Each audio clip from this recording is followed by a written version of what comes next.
Okay, welcome everyone to another episode of Factory Talk. Here with Carrie Thomas. Really excited to get into this topic. Factory Talk Secrets of Effective Plant Leaders. Produced by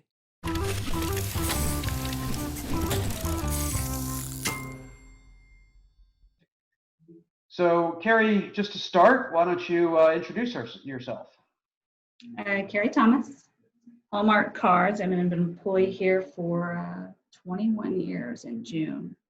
So I always tell people it's definitely been like I've started over probably 9-10 times. I started in manufacturing, went into Kansas City for about 14 years, went into a role that enabled me to come back out to the plant about 2015, 14, 15 timeframe. And then just continued to find opportunities to come back out. Now I'm the production manager here at the plant of almost about 1,000 people for Hallmark Cards. So that's it. That's fantastic. And Hallmark has, obviously is a company that I think everybody will be familiar with. It's been around a long time. It is the the iconic brand of its industry in a lot of ways. And certainly when looking at a brand with that history, and you go to a card store or a drugstore or anywhere else you see the product proliferation. Between the history and the products and everything else, what's the most interesting thing to you just about being at a company like Hallmark? I think the most interesting is that everybody knows it, no matter what. Like if you say a card, somebody's going to say Hallmark, right? If they see a card, it's a Hallmark card. So I'm proud of that. And I've been reading an article recently. It was about your brand, right? But it's from a company perspective and working for companies that are recognized. Because when you're with a company that's recognized for what their brand and what they stand for, and it's and what we stand for, and our mission is so powerful. Creating Carrie Connected Lives for everyone, then it's easy to be seen as a company that other people want to be a co-brand of, if that makes sense. And so I'm proud to work for this company, and I think it takes a while to realize the power of what we stand for, and I feel very fortunate to work for the company. So that's what I was thinking about earlier today too, is just what we mean for the world. And that we're actually still, during a pandemic, doing well because people need to connect more than ever. And you hear a lot of people say, if I didn't have to do another Zoom meeting, right? Yep. In my life, I wouldn't. So our card sales have actually been really good, and that's a good thing. That's fantastic. So you gave some of your history. Kind of coming up to being a factory leader, what job do you think prepared you the best for your current role, and why? So I started in 1999 as a section manager, and a section manager is the frontline manager on the floor right out of college, and they sent you through 2 days of interviews and then kind of place you based on how you interview when you'd be best for. So it's in Topeka, Kansas, at our operation there. And it really taught me about people, engaging with people at a young age, but also part of who I am that is still so authentic to who I am as a leader today, of what makes people tick, the authenticity, being on that front line, the problems that come up. And I think at one point I had like 42 people. I started on second shift and off shift, and that taught me so much about resiliency too, right? And being able to push forward and make decisions, and humbleness when you did get it wrong, to take the coaching. So that was so key in this role now, because coming back into the plant, and there's a layer between me and the front line now. I understand, like I have a baseline to start from, and a foundation of what it is to be out there.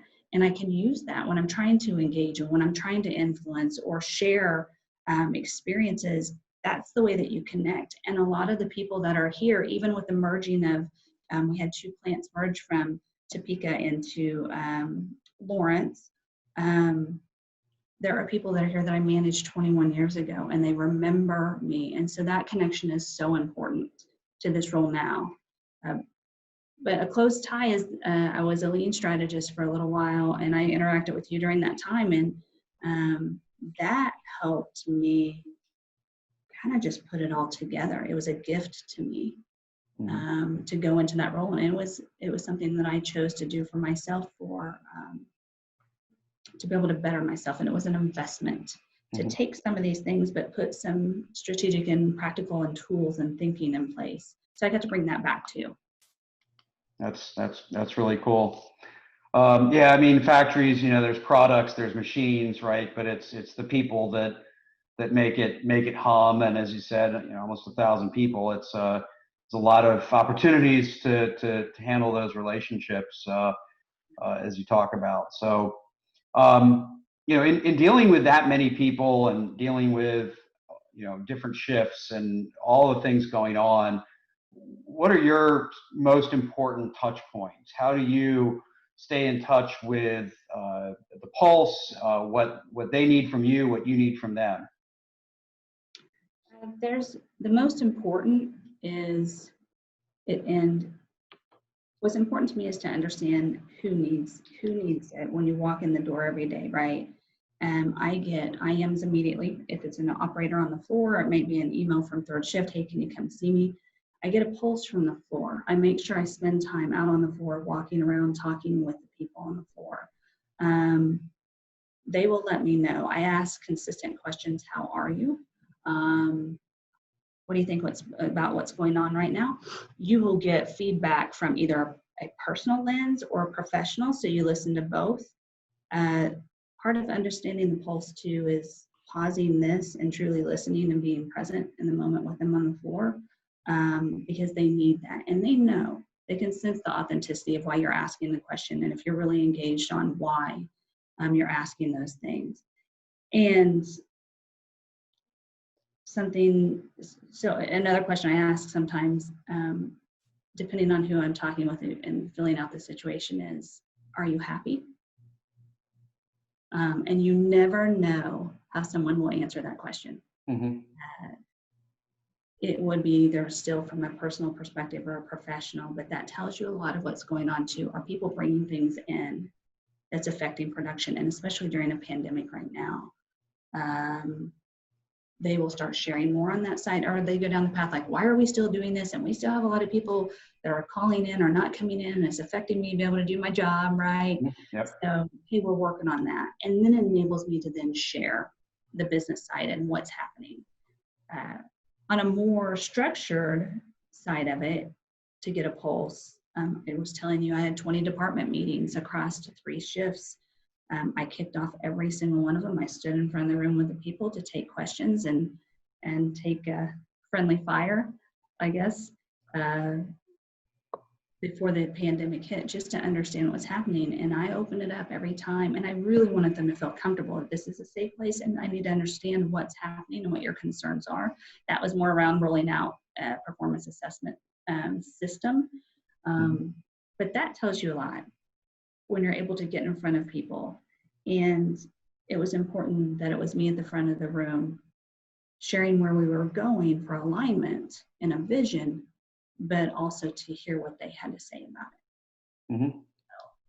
I wrote down just a few other notes, but I think the biggest thing is just being there, being on the floor, talking with the people. And it's the same, no matter what the level is, it's the same. Are you there? Are you chatting with people? Are you communicating? And then are you listening, right, to what's happening? Yeah. Well, I like that question, are you happy? Because it's not one they're probably used to, so you can ask how you doing, and somebody will just say fine, because it'll end the conversation and they were ready for it, but probably not ready for are you happy? They have to think before they respond. Yeah, because you can kind of feel it sometimes from people. You're really listening, you can sense that there's something going on. And so that one, yeah, it does. It catches a lot of people off guard. Yeah. And something I do. I don't think everybody probably does that, but something I do. Nice. Well, you used a big important word when it comes to leadership: authenticity. Being authentic in your engagement. So I'm kind of curious if this is part of the next question, but when you look for frontline leaders to fill new roles, it's always not always, but sometimes a high turnover role, a tough role. It's the first line of defense, the first line of offense. What do you look for in your frontline leaders? And they know this too. I sit down with all the frontline leaders. We put career maps in place. We can get more into that around the development side, but I ask my staff, their direct leaders, to put career maps in place and share with them what is it that they want to do to get a pulse of, what they want to do with their careers. And it could be, I want to retire in 2 years, and that's okay. At least you know where somebody is, right? Understand that. And then I do a follow-up. And the reason I share that is because that's when I start doing some of my assessment too. That's a one-on-one time when I get to understand what makes them tick, what's important to them, but then also set the expectations as well. So you get just a glimpse of somebody in an interview process, and you don't always know how that's going to turn out right. It's just such a small amount of time that you're trying to figure some things out. But you're like, I see a few characteristics, and based on these questions, they'll probably be pretty good, right? Mm-hmm. You look at their background and their leadership experience. Have they volunteered? Were they a farm kid, right? Where did you, what part of the country did you grow up, or when did you grow up? And that tells you a lot about somebody on that side of it. But then you get in and we make assumptions, I think, sometimes about what people understand. So there's a point you have to engage, and I always draw a line down the center of a piece of paper and go visual with it. And when I'm chatting with them, the frontline, I always say there's an EQ side, which is the emotional intelligence, and then there's the IQ side. And my expectation of this role is that you know when to use each, mm-hmm. and you have to have a balance of both. But I don't expect you to have everything. So what was interesting is, so this is I don't know if anybody else has ever done this. I thought about the questions that you were asking, and what I've always struggled with is, and doing the interview too, is I'm like, man, I'm sharing this from my perspective, but if I could really do it, I'd have my panel behind me, right? I'd have, or here, and I'd be behind, and answering these things and these questions to you directly about me. Yeah. Right? That would be more telling than me sharing with you my own thoughts. So I pulled together some frontline leaders actually just this morning. Nice. And I said that. I said, what do you think that I look for in frontline leaders? Right? So then you know if it sticks. Right. That's a good PDSA right there. Yes. And oh, it was so funny. One of the moments was so funny this morning. They just gave me this look, and I said, well, it's a good thing we're getting ready to do problem solving refreshing. You guys just sealed the deal, right? So, but that was part of it. When we went down the EQ side, you heard words like authenticity, empathy, connection, the capability, can you connect with people, right? There's a common sense piece in there. I recently shared a TED Talk about grit. Mm-hmm. Right? We hold ourselves to everybody else's standards, but this grit thing really has something about it. And that was one of the small little leadership meetings I had, just to share with them, at the end of the day, it's that moxie and grit that you bring, right? Do they listen? Do they pause to listen? Are they curious? I mean, all these things, the follow through. Are they socially aware? Are they self-aware? So you can find out a lot just with watching how they interact with their people. But those are the things I'm always looking at. On the IQ side, is there some logic and reason there? Do they have a really strong learning agility? Because some people might not come in with some of those IQ or skill sets that are needed from a executional systems perspective. Do they have the learning agility, right? Right. Cognitive skills, business acumen from an IQ. do they understand as I share the why, do they have that? It's like that fire in the belly, desire to learn, and that comes out too based on the questions they're asking. Mm-hmm. And I look for problem solvers. And they may not know that's what they're doing, but they have that methodical way that they go about how they think about problems coming up. So that's how I separate it from the EQ and IQ side. And those are just a few of the things that I'm always constantly assessing and going, you're really good at that.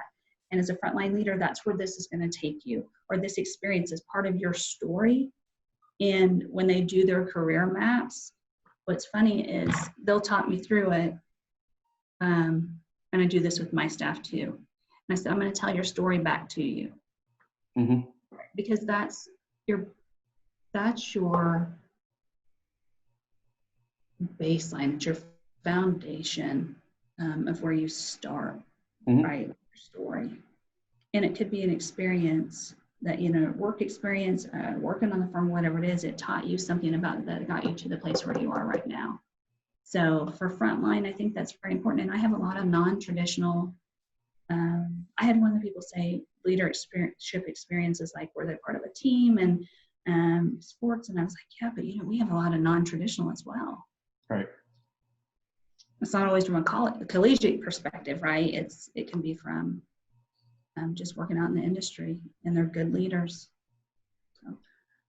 Well, that's great. It sounds like you have a framework, and you have flexibility within that framework to start with, and then to build from there, which I think is important, right? So you're not looking for perfection, and there's a lot of things that they can bring to the table, but some are easier to learn than others. But given that framework, you can assess and you can build and complement.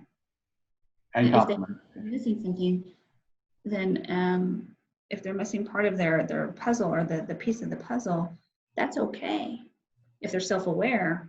But it's also my job and my leader's job is to say, it's not your strongest suit on the people front. You have great analytic capability.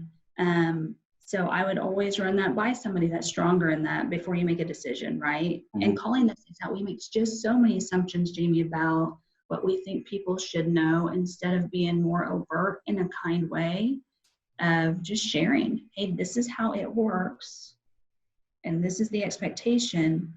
And I share that with the operators too in all the department meetings, because the older you get, the more you think, well, they should just know that. Why? Because they walked in the door?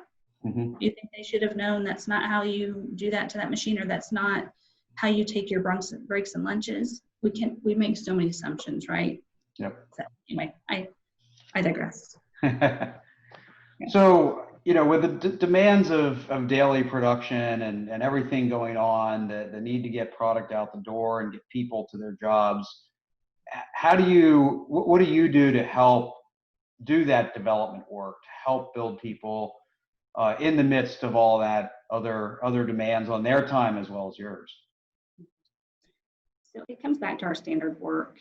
Anytime when a new leader comes in, we do the career maps, and we actually have a thing that we do their favorites, and it's ice cream. It's like the small things, movies, places to shop, things like that, because that's a reward system as well. Mm-hmm. And that's part of development. When you understand what makes somebody tick, and you can make it a very personal thing as well, because it's like, what is the Maslow hierarchy of needs? Is that did I say that right? Yeah. At some point, it's not about money. Maybe it's a seminar. Maybe that I've shared an article with them to have a discussion about, hey, read this and let's compare notes on it. A lot lately has been around the diversity side of things. So having panel discussions. The panel discussions that we've had recently was around my staff, and I moderated. It was so fun. And our HR manager was at the front with us, and had 3 shifts, brought the leaders in, and would ask a question around what's one of the traits that you wish you'd known about, younger in life that you would change now, or experiences. And storytelling is such a big part of development as well, and people don't sometimes grasp that, because I think it's called a blind bias that you can have, that you don't even know until you hear a story and an experience from someone else, that you can connect the dots of maybe that's how I need to start thinking about it, or if that's how I might change or look at things differently. So we do that. We have leadership meetings. In the leadership meetings, we talk about all the metrics, but we also share the pulse of what's happening from even medical things, those things that we think they should just know, right? We do that. We cover those. Development too, I think, comes in autonomy, giving people projects, seeing how they do, and making sure that you coach them along the way and you teach them. And when I say coach them along the way, and doing it with kindness, is making sure that one, great for going after it. And like, I just had a couple people come in today and share out a project and said that was great work. The evolution of this then is then going and influencing your peers, because when you influence your peers, what you're doing is you're building a foundation that someday you may work for them or they may work for you. And do they see you as a leader and somebody they would look to for answers, and that you would be, trustworthy of their time and helping them to grow.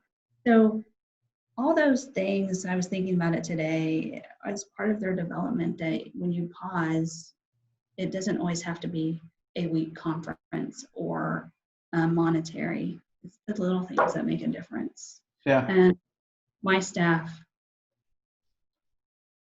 we have constant discussions. What they see from me is I'm very strict about what we go through on our standard work for our staff meetings. And it is around alignment. It's what we have to drive. And then we stay disciplined too. After we get through that, we can cover the ad hoc items of things that's happening. Now, if the fire's burning or if it's a safety issue, we better be talking about it right away, right? Sure. But that's part of their development, that sometimes I have to say, now, do you see what's happening here? How does that change your thinking? How does that help you structure your thinking to be more effective? Because we get caught just in the spiral of things sometimes. So that's great, and certainly more diverse than just a training program, right? So I like to hear all the different levers that you get to pull as a coach, and you're really pulling opportunities out of the daily life. So from our history in the past how important culture is to me, and getting the right behaviors. What behaviors are important for you to drive in your organization? What do you focus on in terms of that culture? Right now it's safety. The behaviors better be around that, right? Mm-hmm. I think I shared the other day, I wish I just had like a foghorn sometimes and a sign that said, pull your mask up, pull your mask up, pull your mask up, right? But what's interesting is on the way down here, there were two operators speaking, and they were distance apart, but one of them had his, when you're speaking, your mask pulls down, and he looked over and just pulls up, right? So they know, but so it's a behavior, right? It frames our culture right now, and our culture had to shift a little bit because of that. Everybody's had to. So that's key. But I thought about, the behaviors of how do you demonstrate engagement? What does that look like? What does alignment look like? What does it look like when you have good standard work? How does that come out, and why is it important that it comes out as part of your culture? And where it comes out is your results. It comes out in what we end up measuring. And it comes out in when I walk up to an operator and they ask questions of why. That's a cultural thing as well, because if you engage people and you teach them more and you're more transparent about the business and why we're going a direction that we're going, and not just saying, because I asked you to do that, right? It opens that door and it starts changing your culture and your behaviors. that you will see me, I'll grab a marker and I'll start writing on a whiteboard, and we'll talk through the numbers, and I'll be like, do you know what that means? And this is why we measure it this way, and this is, and here's what our customers and consumers are doing, and this is what's happening in the business. And I truly believe that that's important to show, and not for me, but it starts coming alive on the floor. And we have a long ways to go. I mean, in all honesty, we have a long ways to go with what that looks like, to get it to where it needs to be. And like what you said, turnover in factories are pretty high. We're pretty fortunate to not have a high attrition rate, but we also dropped from 25 years of average seniority and, over 110 years to 17 in less than 2 years. That's a lot of knowledge walking out the door. Yeah, a lot of stats that we're getting into as well. So one thing that the team said this morning too, when I asked them that question, I said, what do you think, that means from demonstrated behaviors? And you never know, I just watched and listened, right? But they said teamwork, empathy, and integrity. Good. So I thought that was interesting because we talk a lot about that too. So as you bring it up from the floor to the leadership level, when you start setting those expectations, that's when it starts permeating throughout the company. So, yeah. Fantastic. So, I find the location of your factory, which I've been to before, interesting because it's far enough away from the corporate headquarters that people don't just pop in, but it's also not so far away where they can't say, hey, please show up for a 2 o'clock meeting over at headquarters. So, you have a ton of demands inside the 4 walls, but then of course those 4 walls exist for a greater purpose. So how do you balance the needs between that larger entity and what your operation needs on a day-to-day basis? Yeah, and this is what's so important, Jamie, is I call it threading. And I think you might have taught me that word on an A3 at one point about being able to thread, right? That applies to so many different things, but this in particular about strategies. So there's a corporate side of the corporate strategies and why we have those strategies, but at the end of the day, it's about your customers and your consumers. At the end of the day, we are the only greetings manufacturing plant in the United States for Hallmark cards that is owned by Hallmark Cards, and we have a big responsibility to deliver to those customer needs and consumer needs. So of course, internally, when I think about our customers, and that's what I educate on, corporate is a customer of ours. We are a strategic asset, right? But in being that strategic asset, we have to execute and keep our costs low. We have to continue to be seen as a strategic asset that they can depend on us to grow when we need to, and change on a dime when we need to. So alignment with them starts out as simple as, what is the strategies, or is what we're working on aligned with those strategies, and constantly asking our questions, are we working on the right things in that alignment? So that's when you set your strategies, and then you go into your daily metrics and behaviors and stuff like that. Does that work, right? The way that comes to life in here too is we have roles that link back up into Kansas City that are constantly feeding to me. I don't look at it as just a production role that I just execute. It is about the education to the people on the floor. So it even goes further to educate on the business and the why, back to the people, because right now, I don't think people would understand when I say the hundreds of million of WIP that we have on the floor right now, because the time that we had to be down, we had to reset everything when we came back, but everything is a priority on the floor right now. And when that comes to life like that can create chaos. But in the chaos, you have to find the structure and a foundation. And I keep saying, get back to basics. go back to the things that we put in place, understand what it means to be serviceable, understand what it means to schedule and run the right work.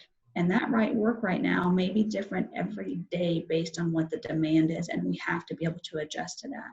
So there's our upfront customers, and it really goes back to the consumers that pull that card out of the pocket and say, this is the one that I like, right? That says, okay, we need another one, right? And then the customer teams, and then you go to the backside, and it's our distribution center that's that wholesale service. But we've got to make sure that they have what they need. Yep. That is so important in a manufacturing environment because they can get so caught in the chaos and everything's crazy. Carrie, this is crazy. There's stuff everywhere. That you have to reset on why we're doing what we're doing. It's chaos right now, but we've got to continue our structure. We've got to keep moving forward. We can't, okay, you want to bitch and moan a little bit about it, that's okay. That's okay, get it out. But it is what it is, and we have to continue to move forward. And that's how we have to continue to align and have different conversations. That's how I look at it, Jamie, and always have, but very much about not having just our own strategy as a plant, because I think that can happen without saying, that's great, fine and dandy, but did you link back up to really the end consumer and the customers to make sure that you're tied into what the need is? So that threading is very important. Yeah, you use words like strategies and alignment, right? And all that helps inform the why, right? So people have to be clear on the why of what they're doing. That's how they get through that. So, all right, I have one last question, and this has been a fun one, I think. It's always been interesting. So if you had to choose one lean tool or method to really drive in your factory, really make the center of your toolbox, what would it be and why? Okay. This was a fun one too, because I asked the frontline leaders, because I came out here 2014-15 timeframe as a lean strategist and worked with top leadership, top down, and did the systematic problem solving. Because we had our own lean house, right? And that was one of our modules, was the systematic problem solving. And so today I asked that to, and I think probably 80% of the frontline managers in the room had been through it. But those words didn't come out of their mouth, right? I got 5S. What was the other one I got? 5S, standard work, right? That's the other. I got some blank stares. I said, well, you guys just solidified the fact we're going to go back through systematic problem solving, you know, and which erupted in laughter because in systematic problem solving, so that's my choice. Yeah. And when I say that, it's just regardless if it's PDCA, if it's a mesh of both of them, it's relying on a methodology of a common language and a common approach that you put in place that people know how to start with a baseline and a foundation of this is how we speak. And that one in particular has been so key over the years. And it's not only been key from a professional and driving results of because you think similarly and you have that foundation to start from, but personally for me, it's been one of the biggest gifts of my life because it provides structure. I know I go back to, I think what is the problem? And rewriting it and rewriting it and rewriting it and even going through an entire A3 or a mapping process or whatever it may be. You're talking about the fishbone diagrams and the whys, whatever it may be, that all goes inside of that methodology of systematic problem solving, right? You can pull out any tool and use any tool or even a method within a method with using that method, the PDC or systematic problem solving method. So that's by far my favorite, and it's going to take a lot for me to move off of it. Well, nobody's going to make you move off of it. That's you can own that, and looks like you have an opportunity to reinvest some energy into that based on what you learned. Great. Yeah, and I want to teach classes, but Matt's like, I don't know about that, you know. So I love engaging with them when they go through it. And I heard something the other day. It was about when you find your purpose. then it's when your purpose is defined and you find it, then you feel alive. And it's something that you physically moves you, right? And you gain clarity. And when you gain clarity, you become trustworthy because you're solid, right? That's what that does. Like using that and having that as a foundation, it provides such purpose for me, and I get so energized. And to even like one of the section managers here the other day, I was helping them with justifying a position in the plant. And I said, what's the problem that you're solving for that you need this position for, right? So we started going through stats, and I said, but so this position, if you look at how much you're down, and because of operator and machine errors, that would help justify then. And if we have an attrition of 20%, and then they have downtime of this amount, that's like, by the time we add up, it's $500,000 a year that we could lose, or that we are losing because of this particular need, right? But what are the stats and the data behind it to say that this is what's needed? So I'm up there doing my thing, and he's just sitting back. He's like, I just love it. I love when you get up there, right? Because that's when the magic happens. That's when you start seeing it from a different perspective. But you watch people learn and grow. I even just got freaking goosebumps talking about it, because it's just like, that's when people start learning and growing and seeing things differently, because you get to tie what is truly the problem to data. Yep. Right. It's not always the right data, but at least it starts helping you look at something objectively versus so emotional. You still have that in there, but when you can get objective, it helps. That's fantastic. So that brings us to the end. Appreciate you sharing your experience and perspective and best practices, and wish you and your team all the best. And thanks for sharing. All right. Thanks, Jamie.